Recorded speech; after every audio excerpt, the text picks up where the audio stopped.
عن فتره المئويه في نادي الزمالك. مساء الخير يا استاذ محمد. مساء الخير يا كابتن، ازي حضرتك؟ ازي حضرتك يا استاذ محمد، عامل ايه؟ تحياتي للكابتن علاء ميهوب. يا استاذ محمد ازي صحتك؟ اهلا يا كابتن. استاذ محمد، حضرتك سمعت المستشار جابر ابراهيم بيقول ان هو هيفسخ العقد او نادي الزمالك هيفسخ العقد من طرف واحد تقريبا، او اتفقتوا بصيغه معينه ولا ما حدش يعرف حاجه من الكلام ده؟ لا اولا كابتن مفيش حاجه اسمها فسخ عقد من طرف واحد. يعني هما المستشار جابر ابراهيم قال ان هو هيفسخه النهارده، دلوقتي قال الكلام ده. انتوا ما تعرفوش حاجه عن الكلام ده استاذ محمد؟ لا احنا نعرف حاجات ثانيه، ما نعرفش الكلام ده، بس نعرف حاجات ثانيه. ايه؟ احنا نعرف ان احنا اتفقنا، الدكتور شيرين قعدنا معاه، هو كان جايب حد من بره عشان يعمل الماتش، وقعدنا واتفقنا مع الناس وكل حاجه، وجينا ثاني يوم ان هو جاب شركه بالباراشوت نزلت اتفقت ومضت العقد معاهم، وده طبعا يعتبر اسناد من غير ما يقولوا لكم خالص. من غير ما يقولوا لنا طبعا. فده اول حاجه، ده اسناد بالامر المباشر، واسناد بالامر المباشر ده خطا قانوني. طب خليني يا استاذ محمد اتكلم في كمشجع مثلا زملكاوي. حط نفسك مكان واحد مشجع، راجل عايز يشوف فرقه، كل شويه نسمع ان ليفربول يوفنتوس مش عارف ايه، ومفيش حاجه جديه. يعني يمكن الشركه الجديده جت عملت حاجه جديه مره واحده. كل الحاجات اللي جت من طرفنا اترفضت بسبب او باخر. زي ايه مثلا؟ الحاجه الوحيده اللي جت من طرف الدكتور شيرين فوزي اتوافق عليها. مواضيع غريبه كده وعجيبه. انتوا حضرتك عرضتوا انديه ايه قبل كده على نادي الزمالك؟ اليوفنتوس طبعا، وكان الكابتن نادر السيد في الموضوع. عرضنا اليوفنتوس وقعدنا مع والزمالك رفض؟ رفض تماما. الدكتور شيرين رفض تماما وقال مستحيل العب مع اليوفنتوس. على اليوفنتوس، وموافق على اتلتيكو مدريد؟ وموافق على اتلتيكو مدريد النهارده. هو قال مستحيل اليوفنتوس؟ مستحيل اليوفنتوس. ايوه، ايه الاسباب طيب؟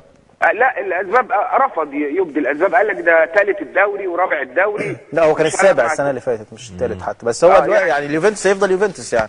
بس اليوفنتوس طبعا رفضوا طبعا الدكتور شيرين رفض قاطع. قعدنا بعدها كمان مع ريال مدريد بجلاله قدرها، قعدنا معاهم على يد الدكتور اشرف صبحي. وده حد يرفض ريال مدريد؟ لا مش اترفض يعني. ايه، حسينا يعني نوع من المماطله، لا ولا لا.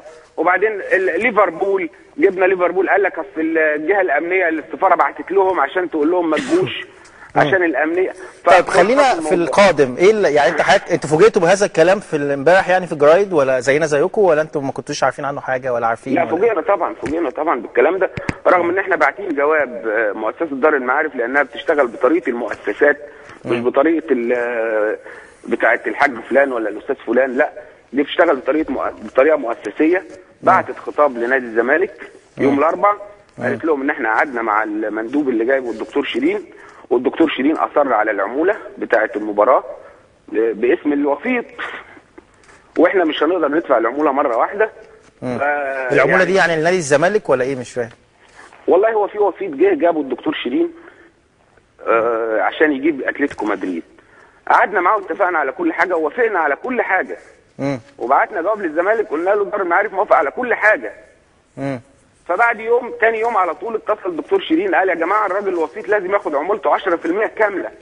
اللي هو جايب اتلتيكو مدريد؟ اللي هو جايب اتلتيكو مدريد. طيب ما هو حق ان الراجل جاب فرقه بياخد فلوس، ده طبيعي هو في الوسط يعني. قبل اي شيء يا كابتن، قبل اي شيء. لا يعني لما توقعوا العقود يعني قصدي، وكل حاجه تبقى تمام ياخد بقى نسبته. لا قبل اي شيء ياخد 10% عموله. وبعدين مين ده الراجل الوسيط تساهل وقال ماشي اوكي ناخدها على دفعتين زي فلوس النادي.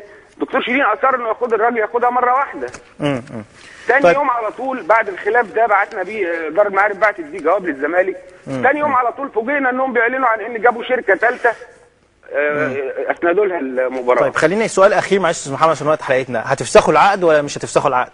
لا في بقى طرق قانونيه، للاستاد بالامر المباشر.